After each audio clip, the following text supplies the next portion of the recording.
Assalamualaikum. Waalaikumsalam. Mau mengganggu Bu? Saya Firdausi dari Posyandu. Hari ini ada jadwal kunjungan penyuluhan tentang ASI eksklusif. Bisa ngobrol sebentar? Oh boleh Bu, silakan. Bu, maaf ya Bu, rumahnya berantakan.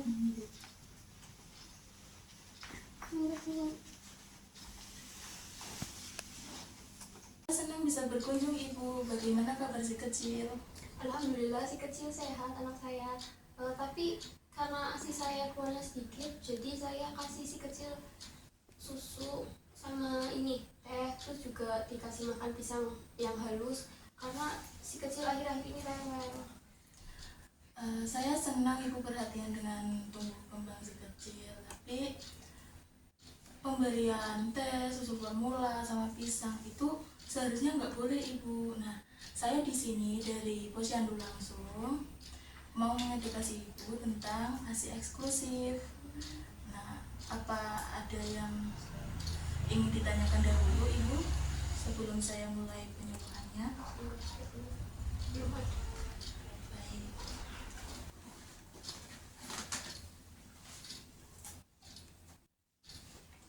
Ibu bisa dilihat di sini. ASI eksklusif itu ASI saja tanpa tambahan makanan atau minuman lain sejak bayi lahir sampai usia 6 bulan. Jadi nggak ada itu dikasih makanan pisang, teh manis atau susu formula gitu. Nah, terus apa sih manfaatnya ASI eksklusif? Yang pertama, nutrisi ideal. Jadi, ASI itu campuran kandungannya berisi vitamin, protein, dan lemak yang hampir sempurna untuk memenuhi nutrisi bagi si kecil untuk tumbuh. Jadi, ASI saja cukup karena sudah memenuhi semua kebutuhan nutrisi bagi si kecil. Lalu yang kedua, melindungi dari infeksi. ASI ini kan mengandung protein seperti yang saya tadi sebutkan, yang berfungsi untuk melindungi tubuh dari kuman dalam jumlah besar dan untuk meningkatkan daya tahan tubuh si kecil. Lalu yang berikutnya ada mempererat ikatan ibu dan bayi.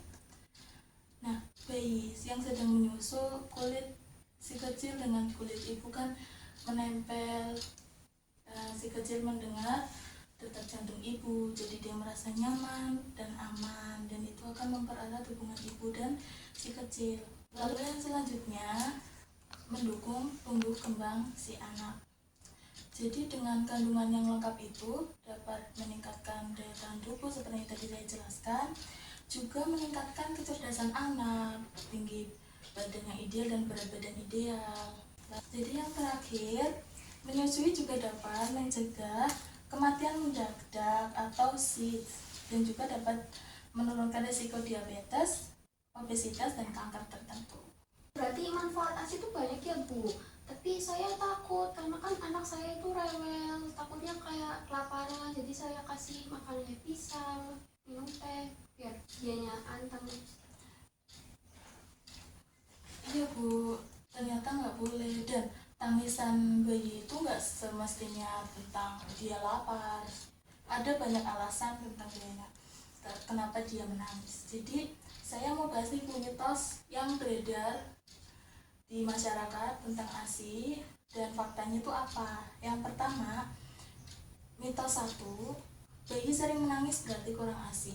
Faktanya, bayi menangis bisa disebabkan banyak hal, seperti yang saya sebutkan tadi. Bisa saja bayinya rewel, nangis karena mau tidur, popoknya penuh, atau yang lain-lain. Jadi bayi menangis itu nggak semestinya tentang dia kurang makan, lapar, seperti itu Ibu.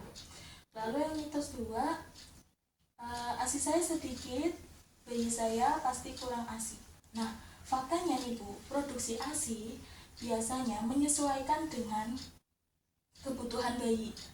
Jadi kalau ibu merasa ASI ibu sedikit, bisa diakalin dengan sering-sering memberikan ASI. Begitu. Lalu mitos ketiga, bayi harus diberi susu formula jika ASI kurang. Nah, faktanya pemberian susu formula tanpa indikasi medis tertentu dapat meningkatkan risiko diare karena pencernaan bayi itu kan belum tumbuh secara sempurna Ibu. Jadi sulit dicerna oleh saluran cerna bayi yang masih sederhana itu. Lalu yang terakhir ada ASI encer berarti kurang ASI. Faktanya ASI ini memang encer, tapi di awal sesi.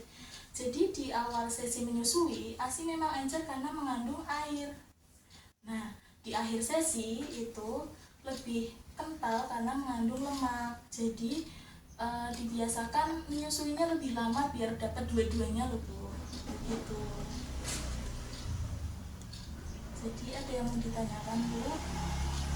Kalau kayak gitu bagaimana saya sebagai orang tua, sebagai ibu untuk tahu kalau misalkan anak saya itu udah kenyang atau belum, karena kan si anak rewel terus.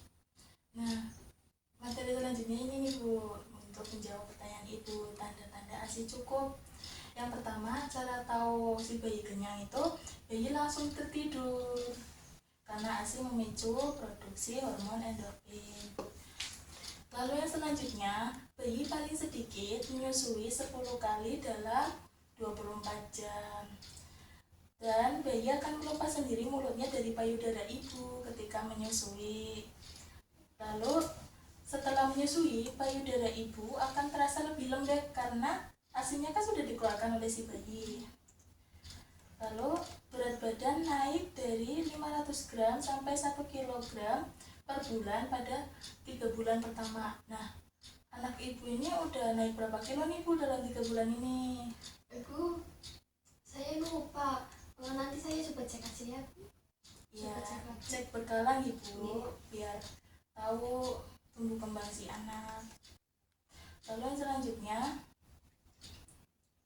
buang air kecil lebih dari 6 kali sehari dengan warna oranye tidak pekat dan baunya tidak menyengat. Dan BAB 2 kali sehari dengan tinja berwarna kuning atau gelap dan berwarna lebih cerah setelah hari ke-15. Lalu materi selanjutnya itu ada risiko pemberian makanan atau minuman sebelum waktunya atau terlalu dini. Seperti yang sudah saya tadi singgung, susu formula itu bisa menyebabkan diare atau konstipasi.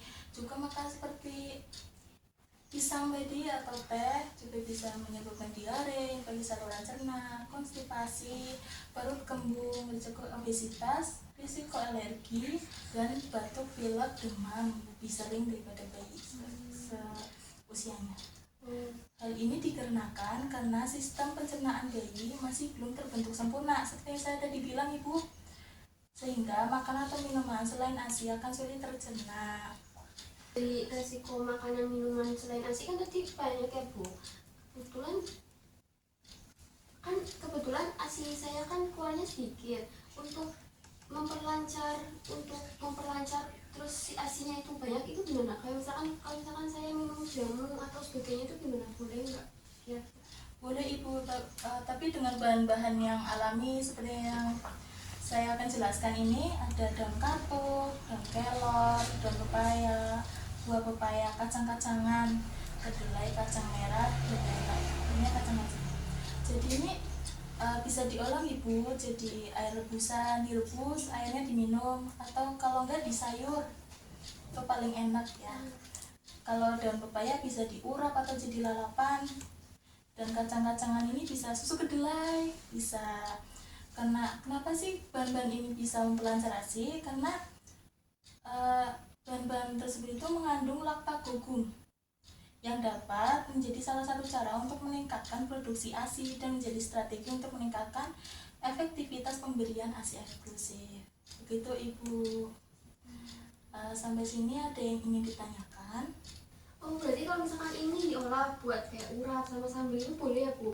Emang nggak ngaruh ya sama ASI saya? Takutnya mana gimana gitu sama ASI saya? Boleh Ibu, asal nggak berlebihan, karena pedas kan juga bisa menyebabkan diare, nanti ibu dehidrasi, nanti ASINya tambah kurang gitu. Nah, sampai sini ada yang ingin ditanyakan lagi Bu? Tidak ada, berarti nanti saya akan coba menerapkannya ini ya untuk melancarkan ASI, karena ternyata ASI doang udah cukup buat anak saya. Nah, kalau Ibu nggak tanya, biar saya tanya nih. Ibu siap? Ya. Nah, yang pertama, apa itu ASI eksklusif? ASI eksklusif itu berarti air susu ibu yang diberikan selama 6 bulan seperti yang ibu jelaskan. Nah, manfaatnya apa aja tadi Bu? Tadi saya sebutkan 5, coba tolong sebutkan lagi 3. Memberikan nutrisi yang ideal, terus bisa mengembangkan tumbuh kembang si anak, terus juga mencegah kematian si anak ya. Iya. Baik. Sudah betul Ibu. Lalu yang selanjutnya, apa sih fakta-faktanya tentang mitos yang beredar? Sebutkan 3 aja, tadi ada 4 Ibu, belum 3. Ternyata kalau anak nangis itu bukan semuanya tentang lapar ya, bisa jadi karena mungkin BAB atau kencing. Terus kalau misalkan awal-awal itu ASI itu emang encer ya, cair. Terus nanti setelah mungkin karena ini jadi agak pekat.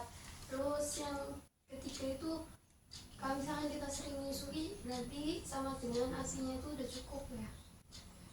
Sama yang formula, susu formula kalau misalkan kebanyakan itu malah bisa menyebabkan diare pada anak. Betul Ibu. Lalu pertanyaan selanjutnya, sebutkan 5 tanda ASI cukup. Tadi kan saya sebutkan 7. Salah satunya itu si bayi ini tidurnya jadi nyenyak. Terus paling enggak si bayi itu selama 24 jam minum susu 10 kali. Biasanya si bayi itu pipis harusnya lebih dari 6 kali ya per hari. Terus 2 kali BAB. Terus harusnya nanti saya baca juga berat badan itu kan naik 500 sampai 1 kilo ya. Nanti saya ngecek apa gitu. Betul ya Ibu. Pertanyaan selanjutnya, sebutkan 5 risiko pemberian makanan atau minuman selain ASI. Biasanya si anak itu bisa mengakibatkan diare, terus resiko diabetes ya, terus infeksi saluran pencernaan, si anak juga jadi kembung, terus juga ini bisa mengakibatkan resiko batuk, pilek, sama demam ya. Lalu pertanyaan terakhir nih Bu.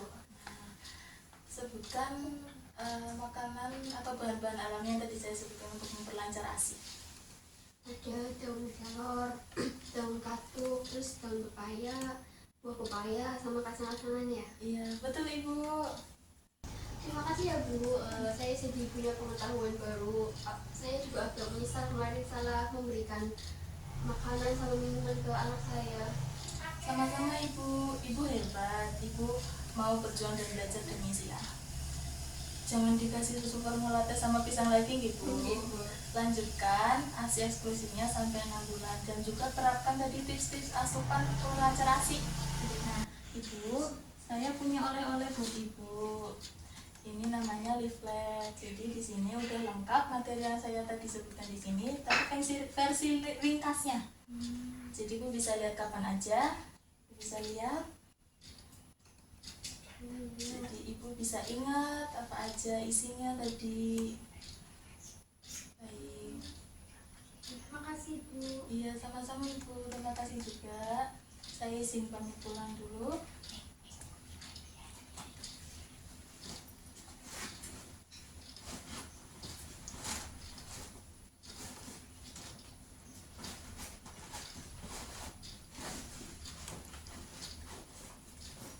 Selesai.